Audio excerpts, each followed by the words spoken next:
জাপানে আসার পর থেকে আমি এত সংগঠন দেখেছি যে এত ধরনের আর কি।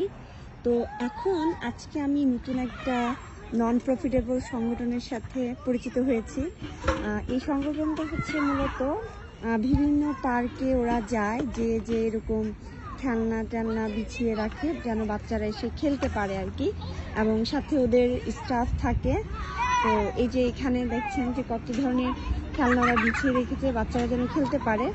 ওরা এক এক সময় এক একটা পার্কে যায়, ওদের টাইম শিডিউল দেওয়া আছে, ওরা কোন মাসের কয় তারিখে কোন পার্কে যাবে। তারপর এই যে হচ্ছে ওদের গাড়ি, ওরা এখানে লিফলেটও রেখে দিয়েছে ওদের, ওই যে ওইখানে দেওয়া আছে। আমি ওদের একটা ক্যালেন্ডার নিয়েছি। তো আজকে ওরা এখানে বসেছে, আবার এই মাসের শেষের শুক্রবার ওরা এই পার্কে আবার আসবে। এইরকম প্রত্যেক মাসে ওরা 2টা শুক্রবার এই পার্কে আসে। তো এই যে আমাদের এখানে যেই কমিউনিটি আছে আর কি, আমাদের কলোনির মতো করে এখানে সব বাচ্চারা আজকে এখানে খেলতে এসেছে, খুবই এনজয় করছে। আমার বাচ্চারাও ওখানে খেলছে কালার দিয়ে। আর এখন ওদের খেলার সময় শেষ, তাই ওদের সমস্ত জিনিসপত্র গুছিয়ে নিতে হবে। আর এই গুছিয়ে নেওয়ার জন্য যে বাচ্চারা খেলতে এসেছিল এবং তাদের প্যারেন্টসরা কিন্তু ওদের জিনিসপত্র গুছিয়ে নেওয়ার জন্য ওদেরকে সাহায্য করছিল।